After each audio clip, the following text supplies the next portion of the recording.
Good morning बेटा। Good morning sir.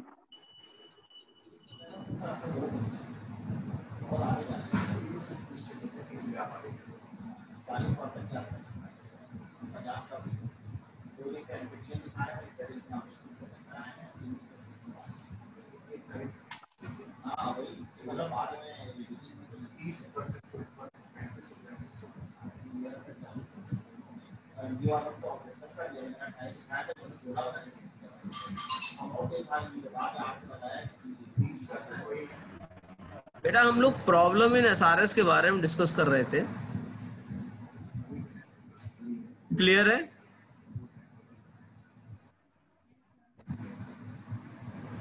Good morning sir. तो सबसे बड़ी जो प्रॉब्लम है बेटा, आवाज आ रही है मेरी? Yes sir.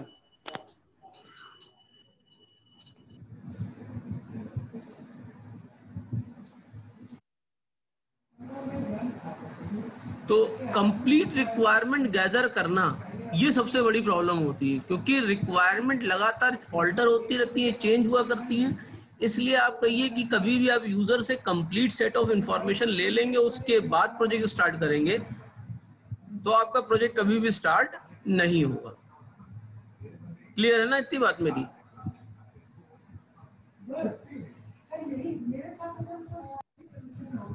Yes sir.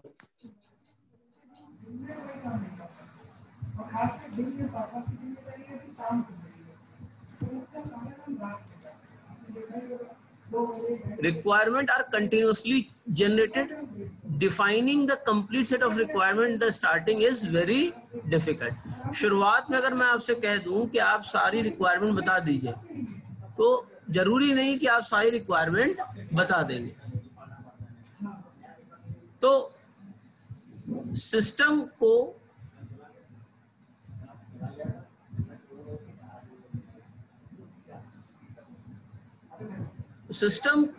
समझने के बाद आदमी अपनी रिक्वायरमेंट कंप्लीटली प्रोवाइड कर पाता है। क्लियर है मेरी बात?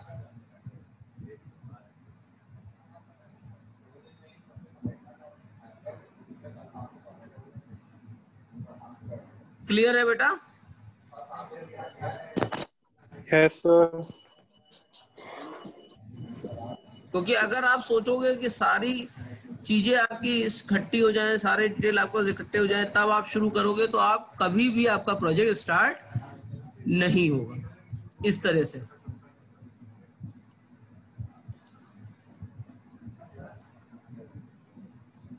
the general trends among software developers show that they are over dependence on case tool। पर ओवर डिपेंडेंसी किसी भी चीज पर ज्यादा फायदेमंद नहीं होती है जब तक आपको सही तरीके से और बैलेंस में टूल को यूज करना नहीं आता है। The software project are generally given tight project schedule। तो जो प्रेशर कस्टमर के द्वारा कैरीड आउट होता है कंप्लीट करने के लिए, उसमें तमाम सारी गलतियां हो जाती हैं, हम चीजों को समझ नहीं पाते। तो हम क्या करते हैं, हम सॉफ्टवेयर रिक्वायरमेंट की एलिस्टेशन या एनालिसिस फेज को सबसे कम टाइम देते हैं, जिसकी वजह से डिजास्टर्स अकर हो सकता है। क्लियर है? तो ये प्रॉब्लम है एसआरएस की।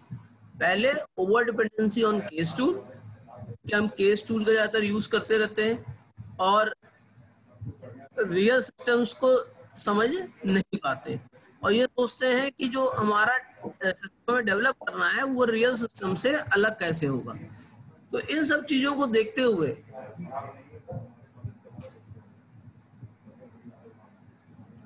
उसके अलावा the software projects are generally given tight schedule. हर सॉफ्टवेयर प्रोजेक्ट को एक टाइट शेड्यूल दिया जाता है। टाइट शेड्यूल का मतलब क्या हो गया कि आपके पास लिमिटेड टाइम होता है, उसमें आपको मैक्सिमम चीजें कंप्लीट करनी पड़ती हैं, टाइम, स्कोप और कॉस्ट का इक्विलिब्रियम मेंटेन रहता है। तो अगर आप एनालिसिस फेज को सबसे कम समय देंगे तो आप एक डिजास्टर की तरफ जा रहे हैं। आपको जब नॉर्मल पढ़ने का है क्या हो गया? कोई प्रॉब्लम बेटा? नो सर, कोई प्रॉब्लम नहीं सर। हमें लगा तुम कुछ कह रहे हो, नॉर्मल कुछ हो गया, क्या हो गया? अरे वो बहन कुछ पूछ रही थी सर। अच्छा चलो ठीक। तो मेरा कहने का मतलब ये है कि अगर हम सही तरीके से रिक्वायरमेंट एनालिसिस नहीं करेंगे तो हम डिजास्टर की तरफ जा रहे हैं। क्लियर है? क्योंकि बाद में जो एंड प्रोडक्ट होगा वो किसी के मतलब का ही नहीं होगा। भाई अगर हमारी रिक्वायरमेंट फुलफिल नहीं हो रही हैं तो हम क्यों उस प्रोजेक्ट को यूज करेंगे? आपने चाहिए इतना अच्छा प्रोजेक्ट बनाया हो। क्लियर है मेरी बात?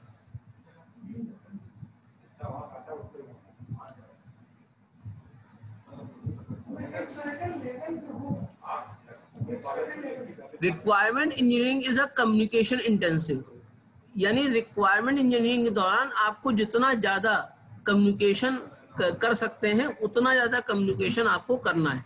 पर इस कम्युनिकेशन में यूजर क्या कह रहा है इसको समझने की आवश्यकता है, क्योंकि आपके टर्म में वो चीज दूसरी होगी और डेवलपर के टर्म में वही चीज दूसरी तरीके से डेवलप होगी। तो आपको उसकी प्रोफेशनल बैकग्राउंड, साइकोलॉजी, इन सब के बारे में पढ़ना पड़ेगा, उस बिजनेस को समझना पड़ेगा। जब उस बिजनेस को आप समझेंगे तभी उस बिजनेस के लिए सॉफ्टवेयर क्रिएट कर पाएंगे।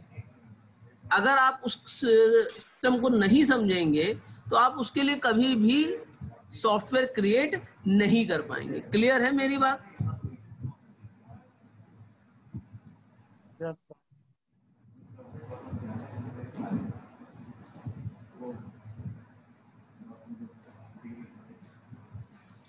In the present time, the software development is the market driven by high commercial aspect.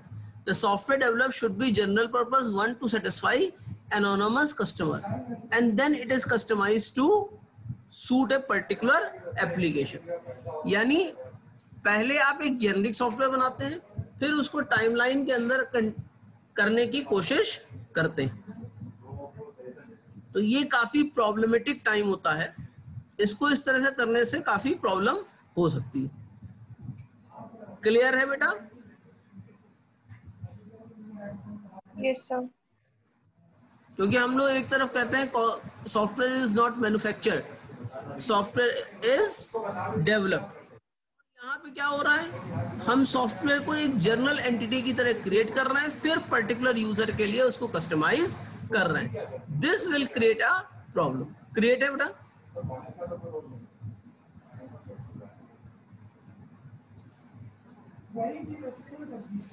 The resource may not be enough to build software that fulfill all customer requirements. It is left to the customer to prioritize the requirement and develop software to fulfill important requirement. अब requirement को भी आपको categorize करना पड़ेगा, कौन सी necessary requirement और कौन सी desired requirement और कौन सी dream requirement। अब जैसे मान लीजिए मैं टेक्स्ट एडिटर बना रहा हूं, तो टेक्स्ट एडिटर में टेक्स्ट टाइप हो सके, ये डिजायर्ड है, ये नेसेसरी है। टेक्स्ट एडिटर में स्पेल चेक करें, ये मेरी क्या हो गई,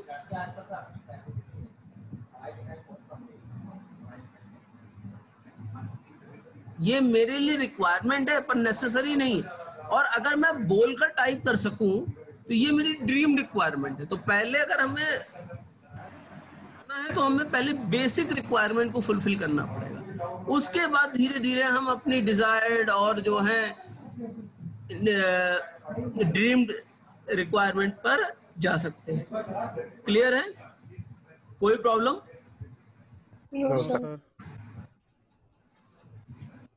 अब रिक्वायरमेंट वैलिडेशन प्रोसेस देखिए। सबसे पहले एसआरएस बनता है, उस एसआरएस बनने के साथ ऑर्गेनाइजेशन स्टैंडर्ड्स को वैलिडेट कराने के लिए ऑर्गेनाइजेशनल नॉलेज भी ली जाती है। अब वैलिडेशन प्रोसेस के दौरान कुछ हो सकता है, लिस्ट ऑफ प्रॉब्लम्स आपके पास आए, उनको अलग जॉट डाउन किया जाता है, और जो एक्शंस हम गो हेड करने के लिए कहते हैं उनको कहते हैं अप्रूव्ड एक्शन। क्लियर है?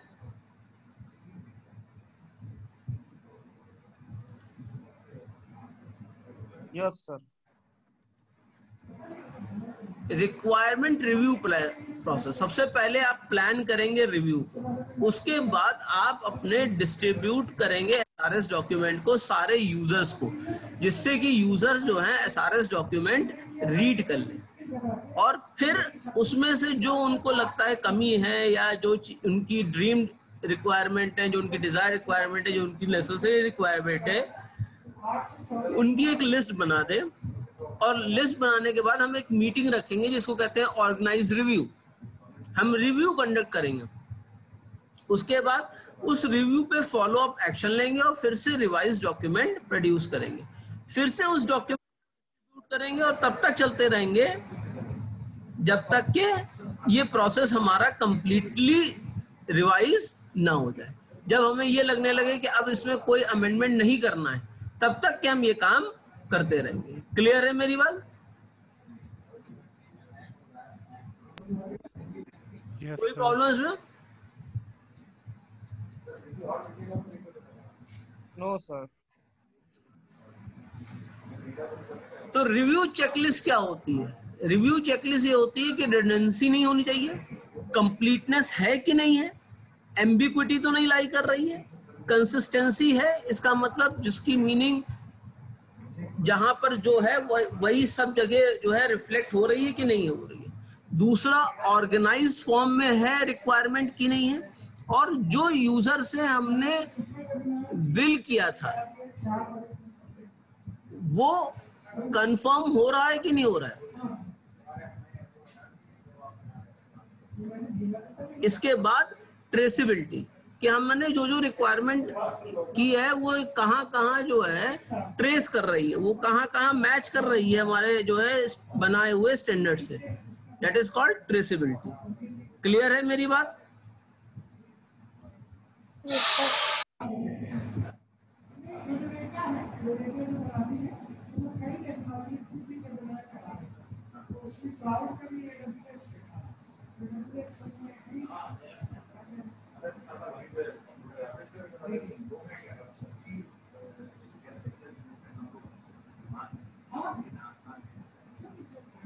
क्लियर है बेटा मेरी बात? Yes, sir.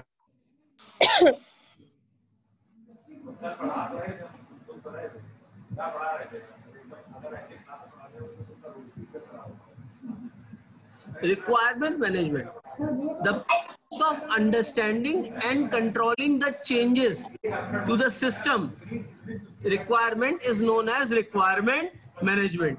रिक्वायरमेंट मैनेजमेंट में जब आप प्रोसेस को अंडरस्टैंड करते हैं और कंट्रोल करते हैं तो उस चीज को रिक्वायरमेंट मैनेजमेंट कहते हैं।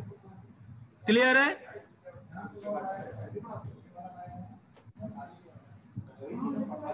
Yes, sir. Yes, sir.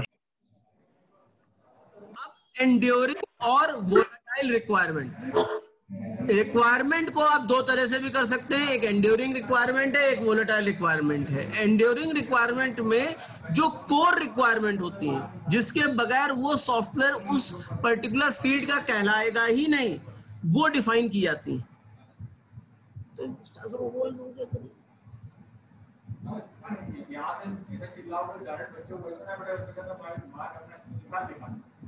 ठीक है बेटा? तो द यस सर। जो कोर रिक्वायरमेंट होती है, जैसे मान लीजिए आप लाइब्रेरी मैनेजमेंट सिस्टम डेवलप कर रहे हैं, तो लाइब्रेरी मैनेजमेंट सिस्टम में कोर रिक्वायरमेंट क्या है कि किताबें इशू हो सके और किताबें रिटर्न हो सके। तो इशू और अगर आपने ये लिया है तो ये आपकी कौन सी रिक्वायरमेंट है? एंड्योरिंग रिक्वायरमेंट है। क्लियर है? जब तक एलएमएस यानी लाइब्रेरी मैनेजमेंट सिस्टम चलेगा ये रिक्वायरमेंट चेंज नहीं होंगी। तो जो रिक्वायरमेंट कोर रिक्वायरमेंट होती है, जो कभी भी वक्त के रहते चेंज नहीं होती हैं, उनको क्या कहा जाता है? Enduring requirement. क्लियर है?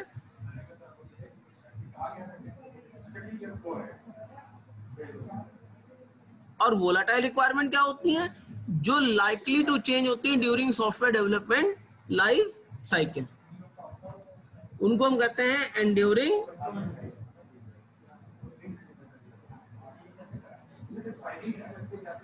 या वोलेटाइल रिक्वायरमेंट। क्लियर है? वोलेटाइल एंड्योरिंग क्लियर हो गया?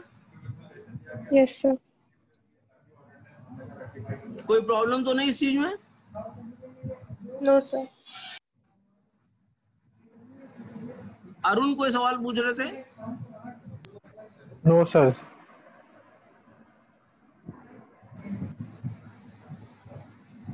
रिक्वायरमेंट मैनेजमेंट में सबसे पहली चीज क्या होती है? रिक्वायरमेंट चेंज मैनेजमेंट में एलोकेटिंग एडिक्वेट रिसोर्सेस, क्योंकि सारा चीज किस चीज का होता है? रिसोर्सेस का होता है। अगर हमें रिसोर्सेस मिलते जाएंगे हम काम करते जाएंगे। उसके बाद एनालिसिस ऑफ ए रिक्वायरमेंट, जो रिक्वायरमेंट है उसकी एनालिसिस। जब एनालिसिस हो जाती है तो हमारे पास एक डॉक्यूमेंट क्रिएट होता है जिसको हम कहते हैं रिक्वायरमेंट डॉक्यूमेंट या एसआरएस। क्लियर है? Yes, sir. उसके बाद रिक्वायरमेंट ट्रेसेबिलिटी, जो रिक्वायरमेंट यूजर ने बताई है उसको ट्रेस करना कि ये रिक्वायरमेंट कहाँ दी गई थी, ये रिक्वायरमेंट कहाँ दी गई थी, ये रिक्वायरमेंट के अगेंस्ट हमने कोई फंक्शनैलिटी बनाई है, डेवलप की है या नहीं डेवलप की है, इन सब चीजों को आप बताएंगे। ठीक है?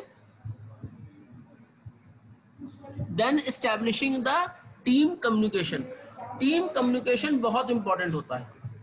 तो टीम कम्युनिकेशन को एस्टैब्लिश करने के लिए आपको एक स्पॉक बनाना पड़ेगा जो है टीम में कम्युनिकेट करेगा। सब लोग नहीं कम्युनिकेट करेंगे। और एक एसओपी बनानी पड़ेगी, यानी स्टैंडर्ड ऑपरेटिंग प्रोसीजर्स, जिनको फॉलो करके आपकी टीम में कम्युनिकेशन कंडक्ट किया जाएगा। क्लियर है? Yes, sir. फिर एक बेसलाइन क्या होती है? बेसलाइन ये होती है जिससे आप जो है कंपेयर करते हैं। जैसे मान लीजिए पिछली बार आपके जो मार्क्स हैं वो क्या हो जाएंगे आपके लिए? इस बार के मार्क्स की बेसलाइन हो जाएगी। क्लियर है मेरी बात? तो बेसलाइन वो लाइन होती है जिससे आप कंपैरिजन कंडक्ट करते हैं। क्लियर है बेसलाइन के बारे में? Yes, sir.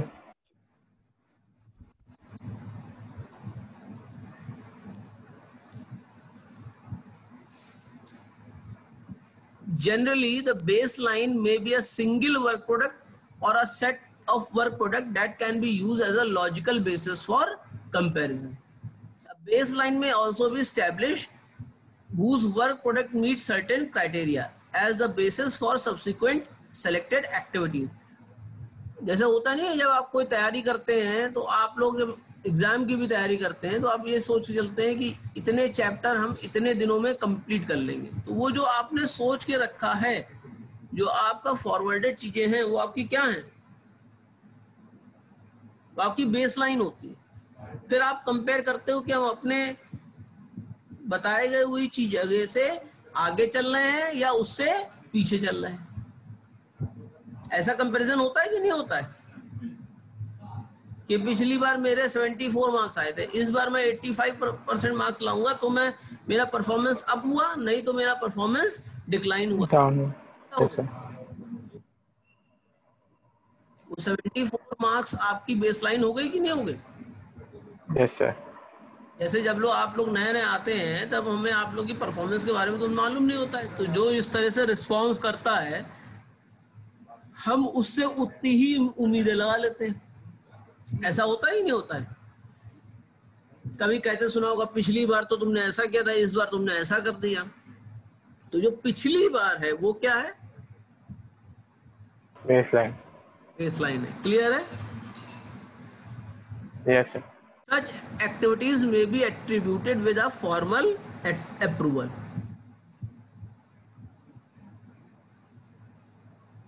Quality function deployment, जिसे QFD कहते हैं। QFD is a management technique that translate the need of customer into technical requirement for software. Originally developed in Japan and first used as at the Kobe shipyard of the Mitsubishi Heavy Industry Limited in the early 1970s. QFD say concentrate on maximizing customer satisfaction from the software engineering process. अपना process ही इतना अच्छा कर लो कि जो customer का satisfaction है वो maximum हो। means we are working for the satisfaction of the customer, not for the satisfaction of a particular product. हम क्वालिटी पे ज्यादा जो है डिपेंडेंसी दिखा रहे हैं रादर हम पर्सन पे. अब आप जैसे देख लीजिए कि नोकिया BL5C की बैटरी सबने नोकिया ने रिकॉल कर ली थी कि नहीं कर ली थी? क्यों कर ली थी? क्योंकि उसमें फॉल्ट आ गई थी, मैन्युफैक्चरिंग फॉल्ट आ गई थी, इसलिए उसने जहां जहां दी थी वहां से रिवर्स कर ली, रोल बैक करा ली. तो इससे कस्टमर के अंदर क्या होगा? सेटिस्फेक्शन आएगा कि नहीं आएगा? कि अगर मान लीजिए कोई मैन्युफैक्चरिंग डिफेक्ट आ रहा है तो हमारा वेंडर हमारा सामान रोल बैक करा लेगा. इसी तरह होंडा ने अपनी गाड़ियां रोल बैक कराई थी. क्लियर है कि नहीं क्लियर है? Yes sir. मान लीजिए कोई आपको फॉल्ट लग जाती है तो आप फॉल्ट बताइए कि फॉल्ट है और उस फॉल्ट का समाधान करिए, तभी तो कस्टमर का सेटिस्फेक्शन होगा.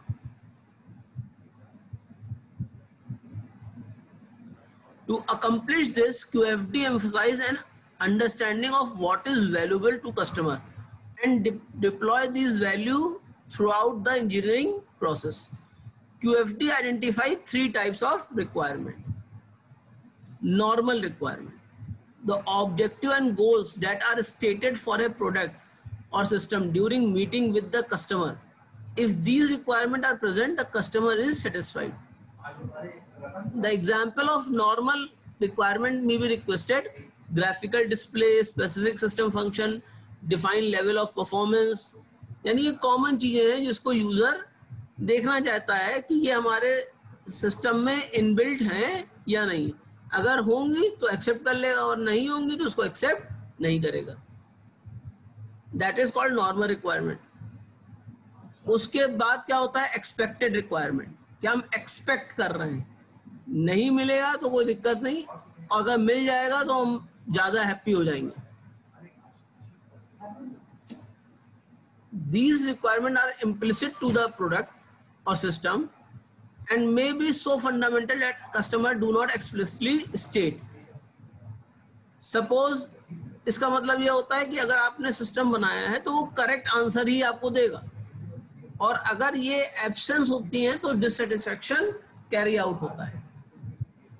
कि मान लीजिए आपने जो UI बनाया यानी ह्यूमन कंप्यूटर इंटरफेस बनाया, वो इजी तो है इंटरेक्ट करने के लिए, कहीं ऐसा तो नहीं कि हमारा ऑपरेटर उसको यूज नहीं कर पाएगा या ऑपरेटर को प्रॉब्लम हो जाएगी. Overall operation correctness and reliability, ease of software installation.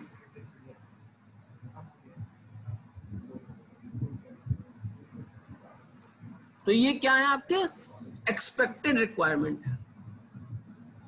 और एक्साइटिंग रिक्वायरमेंट क्या है? कि अगर वो होंगे चाहे नहीं होंगे उससे कोई उसको बहुत ज्यादा फर्क नहीं पड़ेगा, और अगर वो आपने दे दिए तो जो है कस्टमर ओवर सेटिस्फाई हो जाएगा. For example, word processing software is requested with standard feature. The deliver product contain a number of page layout capability that are quite pleasing and unexpected. जैसे डिजाइन आप कर सकें, आप नए नए लेआउट बना सकें, ये सारे फीचर्स भी अगर आपने दे दिए तो यूजर को नो डाउट ज्यादा प्लीजेंट लगेगा, प्लीजिंग लगेगा, और वो उसके एक्सपेक्टेशन के बाहर होगा. क्लियर है मेरी बात आपको? Yes sir. Yes, sir. अब आता है डिसीजन टेबल. डिसीजन टेबल क्या होती है? Table are compose of rows and column. Each row corresponding to a single rule with the column defining the condition and action of the rule.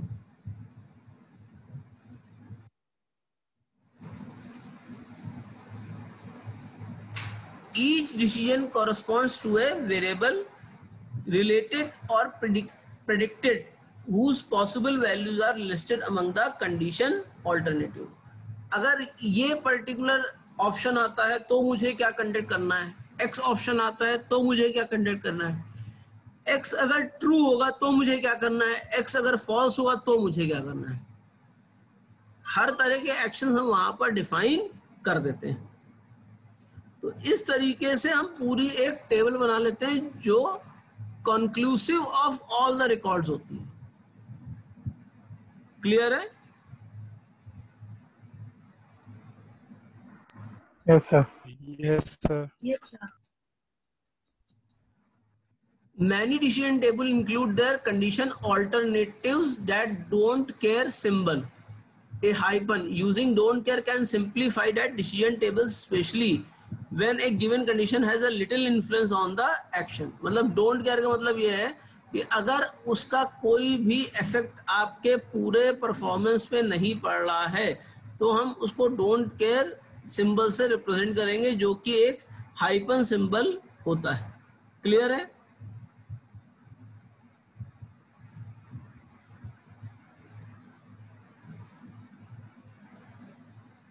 Yes, sir. Decision table consist of 4 quadrant. Decision table के 4 quadrant होते हैं। एक condition stub होता है, condition rule होते हैं, फिर एक एक्शन स्टब होता है, फिर एक्शन रूल होते हैं। कंडीशन स्टब में आप कंडीशन बताते हैं और वो कंडीशन रूल में रूल बताते हैं कि कब वो कंडीशन सेटिस्फाई होगी या नहीं होगी। जब होगी तो हम एक्शन स्टब में जाते हैं और एक्शन रूल्स को परफॉर्म करना शुरू कर देते हैं। क्लियर है? Yes. Yes, sir.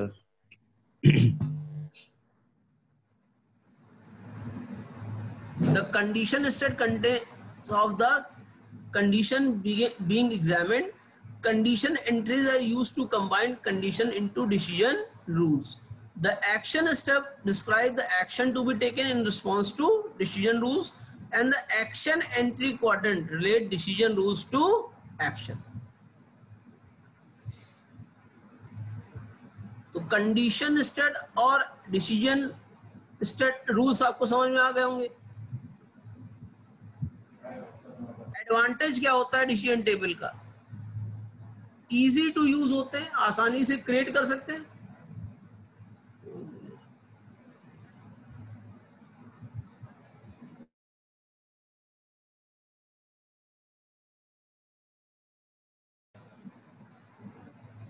Easy to modify, आप आसानी से उसको मॉडिफाई कर सकते हैं डिसीजन टेबल को। कम्युनिकेशन आसान हो सकता है between manager and analyst.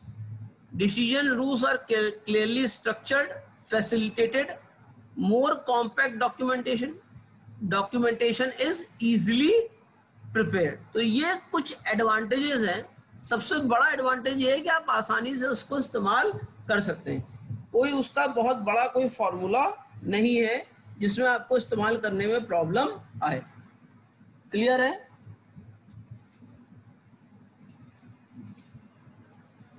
Yes, sir.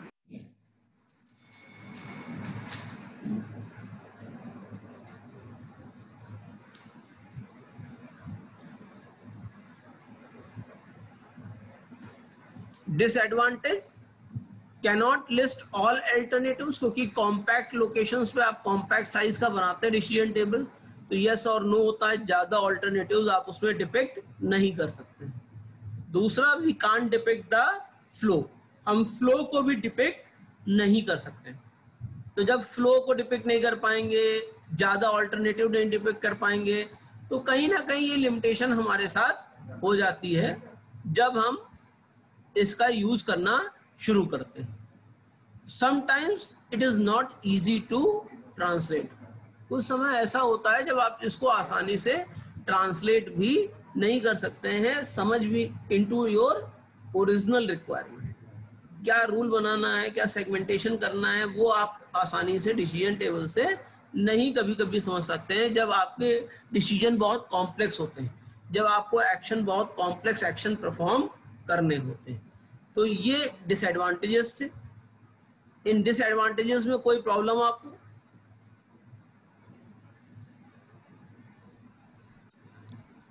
No, sir. No, sir. A decision tree is a decision support tool that use tree like graph, जिसमें ब्रांचेस होंगी।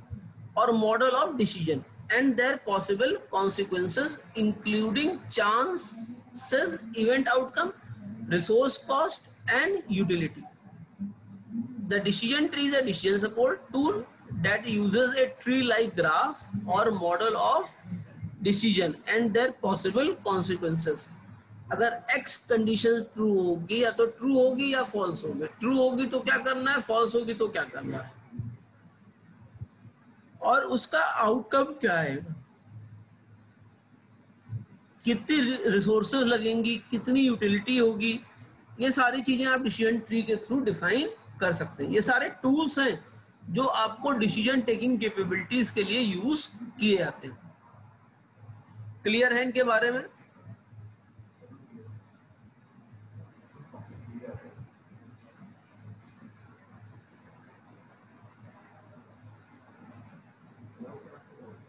कोई प्रॉब्लम बेटा इसमें?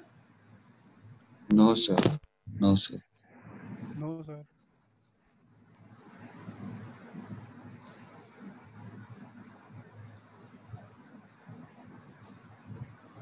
It is one way to display an algorithm. Decision tree are commonly used in operational research, especially in decision analysis, to help identify a strategy which is most likely to reach a goal. If in practice decisions have to be taken online, we know with no recall under incomplete knowledge, a decision tree should be paralleled by a probability model as the best choice or a online selection model. देखिए, जब कभी आप कोई game खेलते हैं तो आप अपने सारे मूव्स को फिगर आउट कर लेते हैं कि अगर x मूव चलेंगे तो कहाँ तक पहुंचेंगे, y मूव चलेंगे तो हम कहाँ तक पहुंचेंगे, अगर y मूव पे हम छोड़ देते हैं तो x हमारा किस किस पॉइंट को एक्वायर कर सकता है. या आपने पिछली बार AI पढ़ा था तो उसमें ये सारी चीजें आपने देखी थी कि नहीं थी?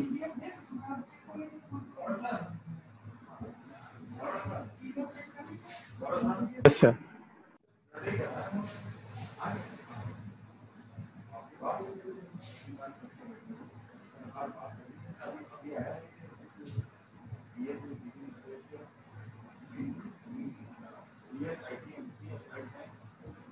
Another use of decision tree is a descriptive means for calculating conditional probabilities.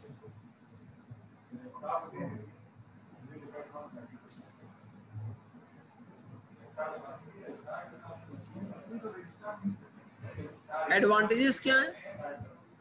Decision tree are simple to understand and interpret. People are able to understand decision tree model after a brief explanation. थोड़ा सा भी अगर explanation दे देंगे तो लोग decision tree को समझ सकते हैं आसानी से. Have a value even with a little hard data. आप इसको डिजाइन कर सकते हैं अगर आपके पास थोड़ा भी डेटा है. इसके सारे पॉसिबल सिनेरियोज आप बना सकते हैं. जैसे आपने एक गेम का नाम सुना होगा, जियोपैर्डी. जियोपैर्डी गेम का नाम सुना है? No, sir. इसमें होता क्या है कि लोगों को टास्क दे दिया जाता है, एक ग्रुप को टास्क दे दिया जाता है कि एक ऑब्जेक्ट पे जितने भी पॉसिबल क्वेश्चन बन सकते हैं वो सारे पॉसिबल क्वेश्चन बनाओ. जैसे मान लिया मैंने टास्क दे दिया MS Dhoni. MS Dhoni can be a former captain of India, the captain who has one the world cup in 2011, most renownedly known finisher. ठीक है ना? इस तरह से MS धोनी के ऊपर जितने भी पॉसिबल क्वेश्चन बन जाएंगे और जो टीम इसमें सबसे ज्यादा क्वेश्चन बना लेती है उस टीम को हम जिता देते हैं. बात समझ में आई ना? Yes, sir. तो ये कहलाती है जियोपैर्डी. इसलिए आप जो है इसमें थोड़ा सा भी अगर आपके पास डॉक्यूमेंट है, थोड़ा सा भी आपके पास डेटा है तो आप इसमें बड़ी आसानी से चीजों को फुलफिल कर सकते हैं। क्लियर है? Yes, sir.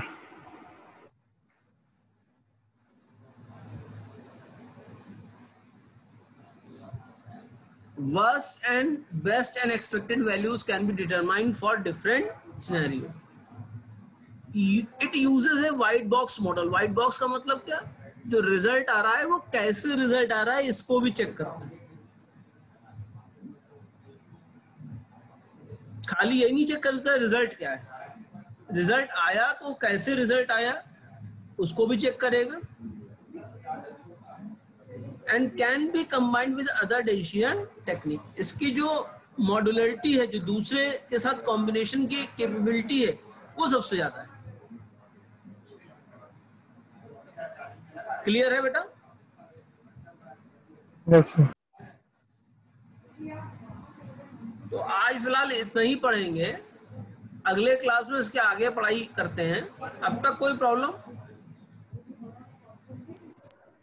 No, sir. No, sir. No, sir.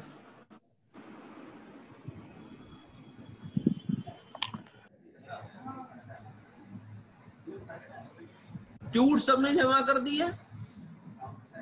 कोई भला Yes, sir. ना जमा? यस सर कर दिए। सर मेरा सेकंड सबमिट नहीं हुआ था, मैंने आपको व्हाट्सएप कर दिया है सर। हाँ, आपका व्हाट्सएप मिल गया रंजीत जी। और यस सर वो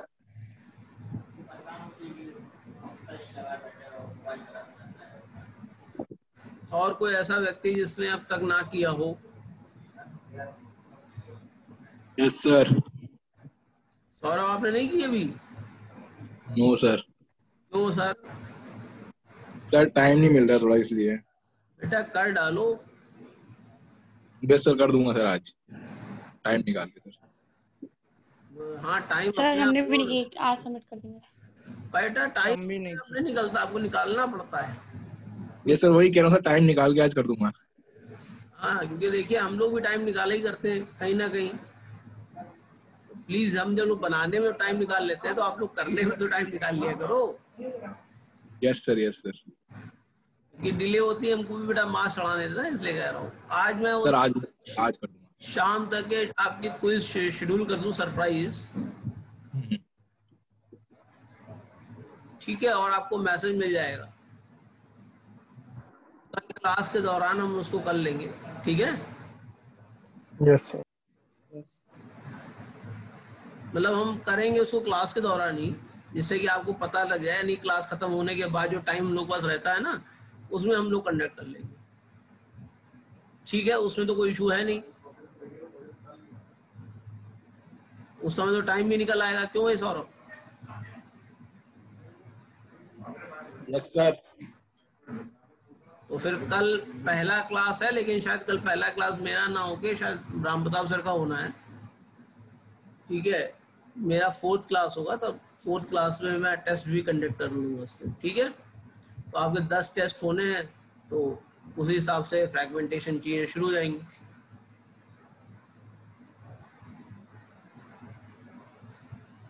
कोई और इशू जो अभी तक ना क्लियर हुआ हो, कोई चीज ना आपको समझ में आई हो?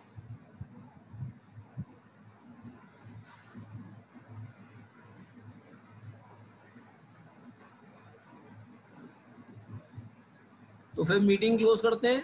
Thank you.